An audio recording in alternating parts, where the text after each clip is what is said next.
So I wanted to do a 2023 year in review, some personal stuff, some business stuff. I'm just going to be yapping for a while. This was inspired by two creators or podcasts in particular. I have Greg Eisenberg's podcast where he did a year in review, and then the All In podcast where they do like their award show. So it's kind of a mixture of both those things that made me want to do this. First category I wanted to jump into was biggest wins this year. So this could be all over the place. And for me personally, the biggest win 2023 was my sleep. This is the first year in literally as long as I can remember that I've been able to sleep successfully. That might sound crazy to some of y'all. That might sound amazing to some of y'all who don't sleep well. I've never been someone who could sleep well. This is the first year that I really dialed in on it, and I've actually been able to, I don't sleep well every single night, but for the most part, I sleep way better now than I probably have in the last 10 years. And I think this is because of two reasons. One, anytime you want to make a lifestyle change, for me, being able to sleep well is something, everyone knows this, right? It's not something that is unknown at this point. Sleep is one of the major factors for, one, your health, but just like your happiness, being able to have energy and being able to be productive and accomplish things. Getting a good night's sleep is so fucking important for all of those things and just accomplishing anything, right? And that is the biggest goal for me, is having the energy to accomplish the things that I want to while I'm healthy and young and energized. Anytime you want to make a lifestyle change, and I could say this pretty confidently now that I've been through a lot of these things, whether it's work or whatever related, that needs to be the top priority in your life. Other things need to start working around that thing. So if you want to fix your sleep, what I found to help fix my sleep is I really don't drink that much anymore. I go to bed very early and I wake up really early. I get outside and get sunlight immediately, and I really do not stray from those things anymore. If the rest of the things in my life don't really fit that narrative, then I tend to shy away from those things. Like, this is the most important thing for me because I need to learn how to do this successfully in order to be able to put the other pieces in my life. It's the same thing with like fitness, right? If you want to change your lifestyle, if you really, really, really want to be great at something or change the way that your brain works, you need to put 100% commitment into that thing and have everything else revolve around it, right? If you want to do the fitness thing, going to the gym is not secondary. Eating healthy is not secondary. You can't say like, I'm going to go out and drink the entire weekend and then not go to the gym and not get enough sleep and not recover, and hopefully I'll like luckily back my way into a good body or a healthy mind or XYZ. Like, that needs to be the forefront of your lifestyle if you want to understand and adapt and become what you're trying to become. The same thing with work and content creation. If you're trying to get out of that 9-to-5 rut and you're trying to get into something that you're passionate about, it cannot be secondary. You have to work as if that is your full-time thing. And that's not forever, but you need to be able to put everything into it and have everything else revolve around it so that you learn what it takes to actually be that person. And once you're really good at it, it might take 3 months, it might take 6 months, it might take 5 fucking years to really adapt to what that means. But then you could take your foot off the pedal,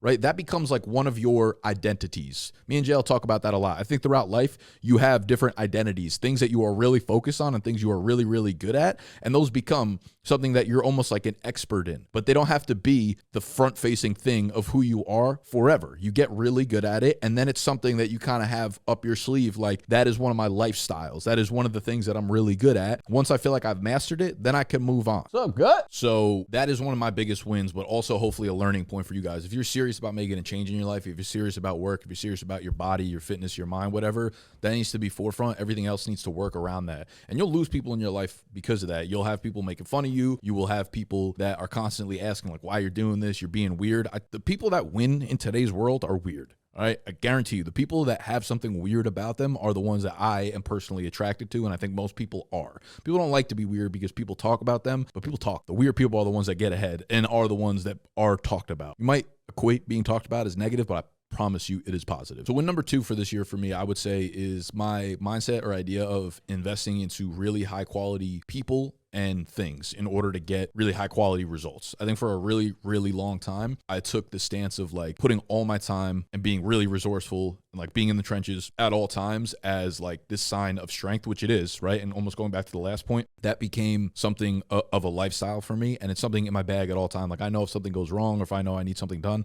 I could do it because I've done it before. But at this point, this year was a huge year for me in terms of like investing into the bigger goals that I want to accomplish. And as you scale, like, you need more people and you need a team and you need people who are great at things, because everyone like goes through life, they go through different paths, and people are really great at specific things. If you are doing a million different things, It's really difficult to be great at everything. I can't be a video editor and a graphic designer and all this stuff. I've been better at delegating and investing into high quality people. A lot of times, listen, you get what you spend, right? You put money into people, you don't put a lot of money into people, you won't get a lot of good results. For example, if any of you guys watch our vlogs, we have a friend of mine, he does our vlogs now. He's a great video editor. He's really good behind the camera. So the quality of those vlogs have skyrocketed up, but I pay him a significant amount of money. We redesigned our brand guidelines in terms of our color palette, in terms of our fonts, in terms of like the text and all that kind of stuff. We paid someone a decent amount of money in order to do that. We went through and redesigned our logo. It's also a very high quality company that went and did that for us. Moving into a new office space next week, we hired a commercial interior designer to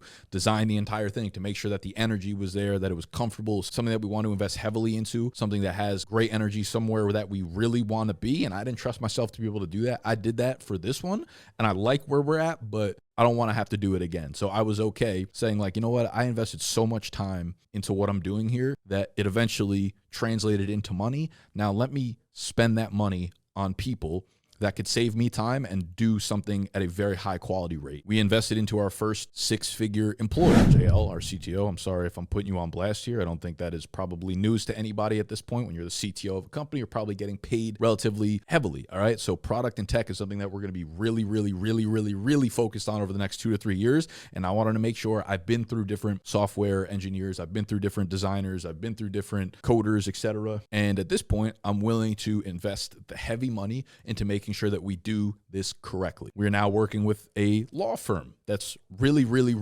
good. I've worked with a bunch of them because you just have to find that as you're scaling up. You're like, I need help with this, I need help with this, I need help with this. When you try to go down the path of, you know what, let's just pay them the least amount of money, but they'll get the job done, you end up with the least amount of money type of results, all right? So we now have a law firm that I pay handsomely, but I could just pull up via email and be like, I got this problem, I need you to do this. What is this form? And it's taken fucking care of without a thought in my mind, like, I'm gonna need to do extra things on top of this. No, they just clean the fucking house for me. So for me, as someone who is trying to step into the shoes of a leader, I've done a good job, I think, of now putting our resources in the right place to help us move forward. Win number 3. All the plants in this bitch are still alive. That's on me. I got the green fingers. Win number 4 is we were able to launch the trivia channel on YouTube, which became a new stream of revenue for the business that has nothing to do with me. So that was like one of the, not concerns, but one of the focuses that I needed to find and make sure that we started to expand as a business and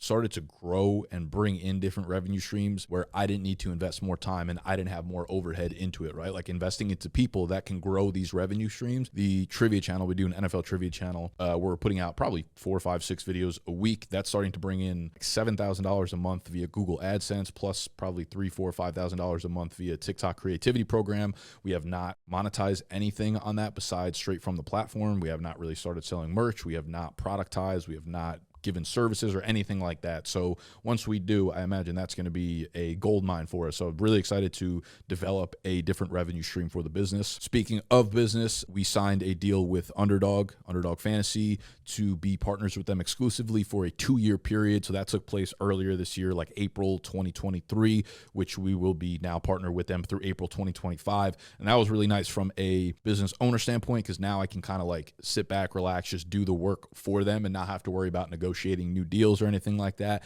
I used to like having negotiations each year to see like, okay, you know, how much has our game stepped up? Like, what's our new deal going to be like, you know, and renegotiating that all the time. But that was also when we had a lot less overhead. Now we have these full-time employees and we're, again, investing into high quality, high resource people. We need cash up front. When I was younger and scrappy and resourceful, you know, I was like, I'm going to help build this company that I'm working with. So like, give me equity in the company, give me high CPAs. I don't want cash up front because I don't need it right now. Now we're at a point where we have a lot of expenses. So when I think of those deals, I think of safety. I think of making sure that we have the finances to continue funding us for the long term. So that deal was really beneficial for me, just like peace of mind, and to make sure that our business can obviously continue through the next couple of years. And then the last big win, I would say, is pretty much just growing our team. Right now we have myself, Tony, JL, Gut, Sexy, JMO, other people that are not necessarily like core members are here full time, but still a help to us and do like great work for us, like Joe with the vlogs, and we have Will helping out with big content, and like Jack and Casey from Snapback help us do a bunch of like trivia stuff. So, you know, we've been slowly growing the team, and I think we're doing it in the right effective way that will just continue to kind of pile on top of itself, and we'll continue to see more and more good results from it. I don't remember where I left off. This is the next day. And yes, I'm still wearing this hat. If it's below 40 degrees, this is not coming off my head. Gut came into the office. I hadn't seen him in a couple weeks. He had surgery, you know, so I was happy. And then I forgot that I had to film the rest of this. So now we continue 24 hours later with a new outlook and perspective on life. Speaking of, let's move to the L's that we took this year. Now, I will say this. Most of the bad things that happen nowadays, I realize that they tend to project me further. Every time something bad or traumatic happens, it unlocks a side of me that I didn't know was there, or that I didn't know I can get to, or maybe I did know I can get to, but I didn't know that this was the way that was going to get me there, right? This was the thing. So while bad things are never fun in the moment, they're always the thing that make you grow as a person. I know it's so fucking cliche, but the last few years have been the biggest example for me of this being the case. So it doesn't feel like this year. This literally feels like 3 years ago at this point, but in the beginning of this year, I had to let some full-time employees go from the company, which is always a terrible thing. It was the first time I've ever had to do that, and hopefully the last time I'll ever have to do that. But that was the least fun thing that I've ever done probably in my life. The conversations were hard. The aftermath was excruciating. It was tough. But on the heels of that, I would say I'm a much, much better and stronger leader and person because of what happened after that and what happened because of it. So I grew a ton throughout that experience. And anyone who's had to go through that, anyone as a business leader, or even in a lower level of like content creation, you're constantly looking to people to add to your team. And most of the time they're like smaller level contractors. And it's uncomfortable all the time, right? Even if you hire an editor for like a couple weeks or a month, telling them that their work is not up to par, or telling them that it's not going to work out, it's not the direction you want to go down, is a really tough conversation to have. But when you start to pile those conversations up, it's about respecting yourself, and it's about living up to the standard that you want to be at. Those difficult conversations happen because you respect yourself, because you're going to say, I'm not living at this standard that other people are okay living at. I'm not going to settle there. And this is for everything. This is for relationships, this is for people you work with. This is for all around life. I'm not going to settle there. So therefore, the way to get through this is to have the tough conversation with those other people saying, you're either going to get up to my level, or we're not going to do this thing together anymore. So on the heels of these bad traumatic events are always like a grown ass version of you. Those difficult events are where you really earn your stripes. You can't read about that shit. You can't think you know about it because you listen to podcasts. You can't think you're ready for it because you heard somebody else go through it. You got to go through it, and it's got to fucking hurt, and you got to go through the pain. And on the other side of that pain is a very, very, very strong version of you. So that was L, and major L number one, and easily the biggest L of the year. But again, I think realistically it turned into one of the biggest dubs of the year as well. And I think most L's do, except for this one. I don't really go to the gym at all. This is actually the first year. I shouldn't say I don't go to the gym really at all, because I don't. I literally don't have a gym membership anymore, which is the first time in probably 10 years. I was so into going to the gym when I was like 21, probably as soon as I got to college, all the way up until like when COVID hit. I was someone that went to the gym 5 to 6 times a week. It was a huge part of my life. And now I don't really go anymore. I work out maybe 2 to 3 times a week at home, and they're not like super intense workouts anymore. They just have kind of like went by the wayside. I would rather use I'm someone that believes, you got like an energy tank at the beginning of the day where you can use it throughout any different avenue in your life, right? You could use it towards physical energy. And I know a lot of people are like, going to the gym and working out, it gives you more energy. I think there's some truth to that. I think it gives you confidence, which might be able to give you energy. But I think in a given day,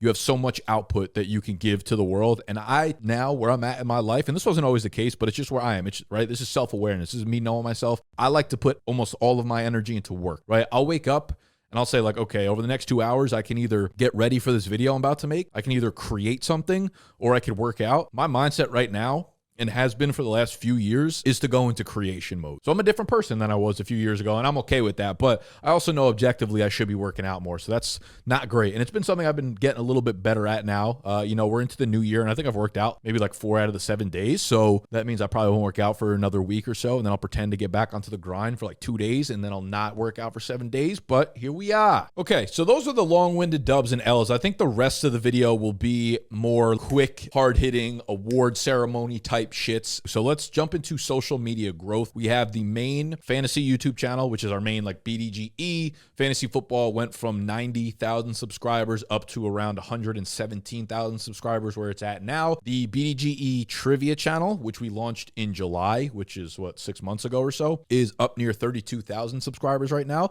So that was fresh. That was brand new. So that's really, really good growth, obviously, within a 6-month period.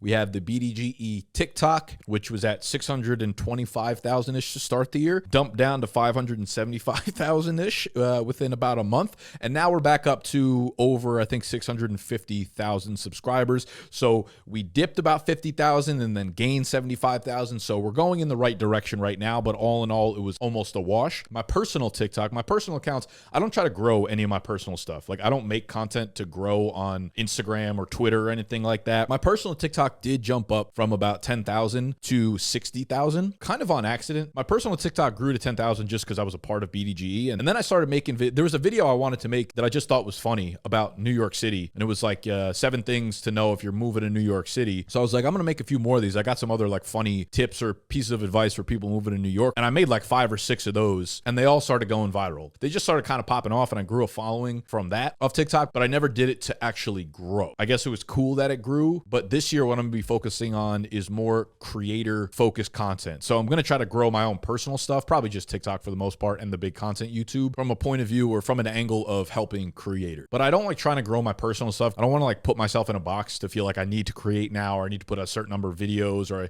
need to put out a certain type of videos. I grew through doing New York City type content. I don't do any fantasy content on my main channel. And then it's like, I want to do more creator focused content. And it's like a mix. So I try not to get myself in a mindset where I'm like, well, I have to do this now because I grew doing this kind of stuff. So I don't really take my personal stuff seriously because I do enough of that. I express enough of myself content wise through like bdge's channel that I never feel like I need to approach it from a growth standpoint on my personal stuff. Let's see. Let's get a best and worst fantasy or NFL takes. I actually didn't write any down for fantasy, not because I didn't have any, but because I probably had too many. I was really in on Deshaun Watson this year. Drafted him in a dynasty startup. I drafted him in a really important redraft league. I think in a bold prediction video, I said he was going to be a top 3 quarterback drafted next year in fantasy. So that wasn't great. Yeah, I said a lot of dumb shit, but I did say some good stuff. I made a rookie focused video right after the NFL draft. I made a video that was like the must draft rookies for your rookie draft for your dynasty team. And I excluded all like the obvious dudes, right? Like all the guys that were like top 5 of like, of course you're going to pick them if you're up there. So I went with dudes being drafted to the back half of the first round and later.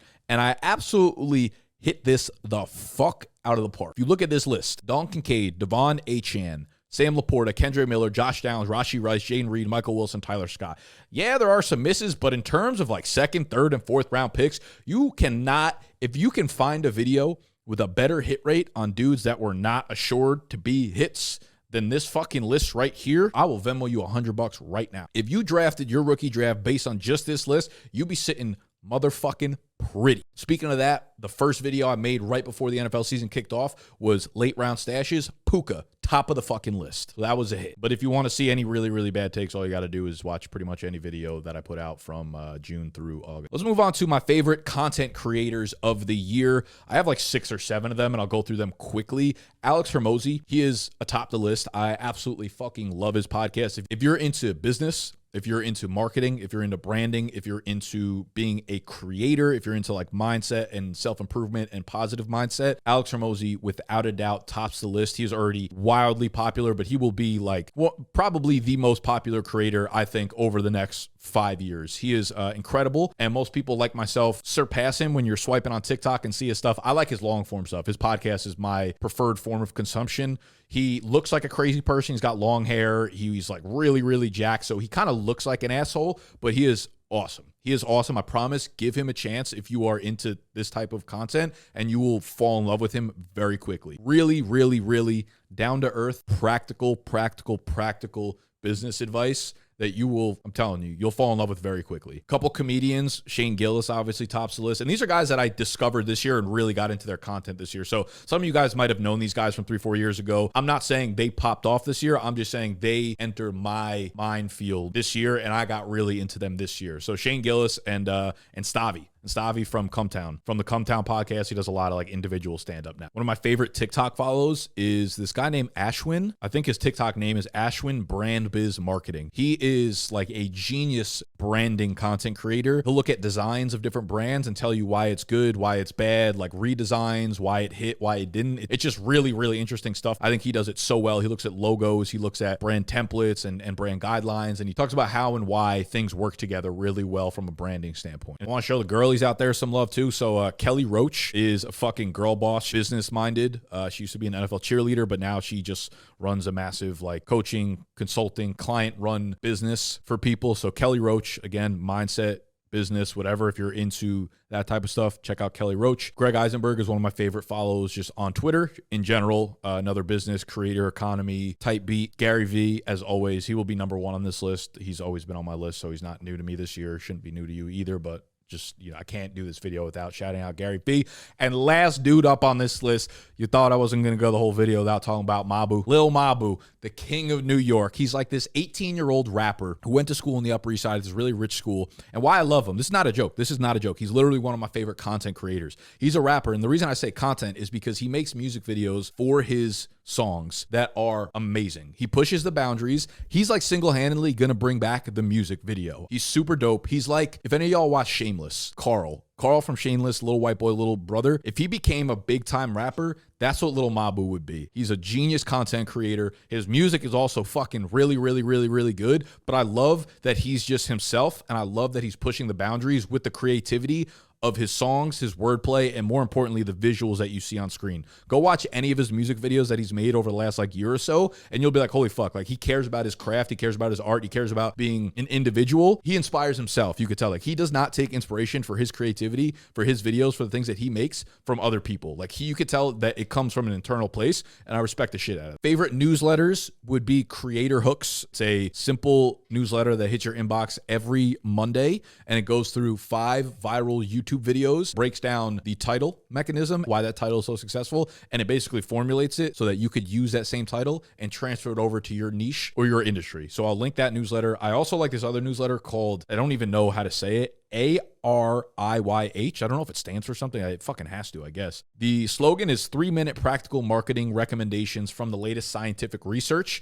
And each week it'll email you out like something where it goes in depth based on scientific research of like why you should be pricing your products at 99 cents instead of $1 or vice versa, whatever it is, based on this very, very hard scientific research that was conducted recently. It's really cool. They're really bite-sized. They're really like practical little pieces of advice that are not like major, but very interesting. My favorite podcast episode, speaking of content creators, is Alex Hormozy featured on Danny Miranda's podcast. And Danny is a friend of mine. He does a podcast. I didn't put him on my favorite creator list because I've known Danny for I think a couple of years now. His episode with Alex Hormozy is by far and away my favorite podcast episode of the year, possibly of all time. I don't remember. I've been listening to podcasts for a long time, but it is so fucking good. If you haven't listened to it, I'll link all this stuff down below. My favorite products of the year. We're going to break this up into hardware and then software. Hardware is DJI Bluetooth mics. These things are smooth. These things are perfect. These things are flawless as it pertains to Bluetooth mics.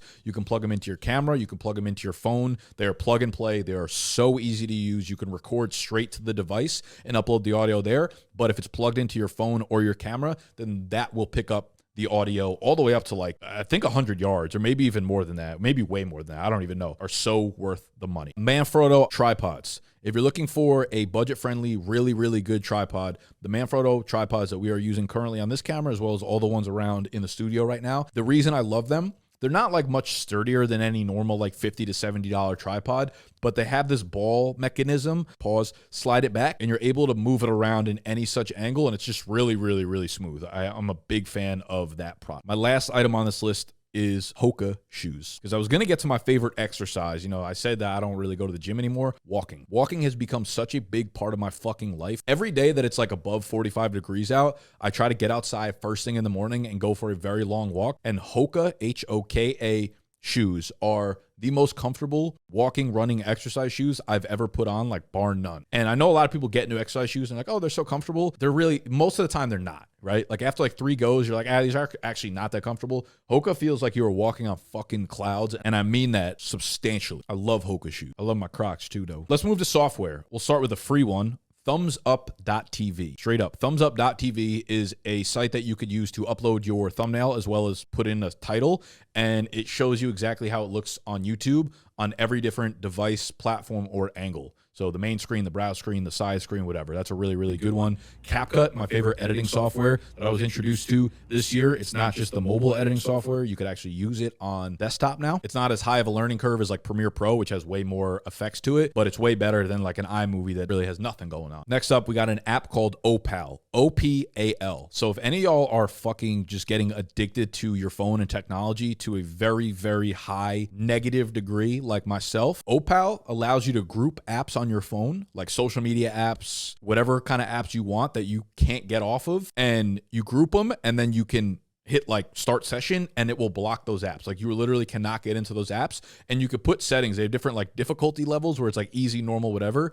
And there's a setting on there where it's like, do not let me open this app no matter what. Like you can't cancel the session. It will block the app for good for however long you want to put on. You can put it for 10 minutes. You can put it for 2 hours, whatever it is. Doing this first thing in the morning has been really, really beneficial. So when you get up, when you want to check your phone first, don't do that. Hit Opal, 3 hours, boom, book that off for some creative time. When you wake up, you should let some shit out of you before you start taking things in. Okay, that's how you get like a pure creative mindset. That's how you get a pure creative standpoint, letting things out before you let them in. So Opal is awesome. What else we got on here? Favorite exercise, I already said walking. Walking's a new bodybuilding. Best marg I had this year, Chapel Bar. It's in the Fotografiska Museum in Chelsea, 9.5. Favorite new hobby is just design in general. I'm talking graphic, I'm talking home, I'm talking office. I spend half of my day in Photoshop. I designed my apartment, which I finally got. It's like a nice, homey, cozy place that I like to go back to. The new office, I can't wait to see the design of it. I designed this whole studio, which looks pretty cool in my opinion. The rest of the office looks like a shit show, but it's not bad for someone who's never done anything like that. But I'm kind of obsessed with it. I love design. I love looking at lighting and spacing and slightly improving things. Just design is cool because it's like, it is definitely a way to express yourself, because it's like this idea of putting these things together to emit a certain energy. You know what I mean? Design matters so much. When you walk into a place, if the design's fucked up, it's going to feel weird. But if you do it well, it's going to feel awesome, and it's going to feel inviting, and it's going to feel comfortable, and it's going to feel like it's good energy. And that's why I really fuck with design. And I would say, you know, when you find something weird or new like that you're like really interested in, man, don't fight it. Let that shit engulf you. That's how you find what you love in life, man. When you have a weird obsession with something, when you find yourself reading forums, you find yourself shopping all the time for certain shit, if you find yourself like doing whatever, read books, listen to podcasts, watch YouTube videos on it, man, like really, really engulf yourself in that, and you really never know what's going to come from it. Favorite TV shows? I think it was a good year for TV. I don't think it was great, and I'm probably missing a ton of them, but these are the ones I could think of off the top of my head. The Last of Us I thought was awesome. Succession, The Bear, I Think You Should Leave, Shrinking, The Fall of the House of Usher, Silo, Blue Eye Samurai. Shout out to some animation shit. I never really watched that, but I really, really enjoyed that show. Jury Duty. I thought that was great. And then moving on to favorite movies. No, I do not watch a lot of movies. I went to the movie theater maybe twice this year. We saw Godzilla, which I thought was okay. And that might have been the only time I've been to the movie theater this year. I think I saw Smile too, but I don't remember if that was 2023 or 2022. So I had to like Google best movies of 2023 and like cross-reference whether or not I've seen any of them. The only ones I saw on any list that were good were a horror movie called Talk to Me, which I thought was fucking awesome, and then the movie Air about Michael Jordan. But like normally those movies are not like top of the year type movies. I just didn't watch a lot of movies this year. So if you got any suggestions for me, let me know so that my 2024 recap could be a lot better than this. Favorite new bands or artists? So I'm obsessed with this band 49th and Main. I think are these two like either Scottish or Irish kids that are super dope. Check out Human Condition, Habits, Upside Down. Start with those three if you're gonna listen to them, and then let me know how you feel about them, and then we can go from there. That was all I had on my list. So I hope you guys enjoyed. I'll probably do another one next year. Let me know what categories you'd like to see, and I'd like to hear some of y'all's recaps from last year as well. Any of the categories that I listed, you can hit down below. Inside, words I said, I felt 'Cause we all say things we know we shouldn't. Always feel so much and wish we couldn't.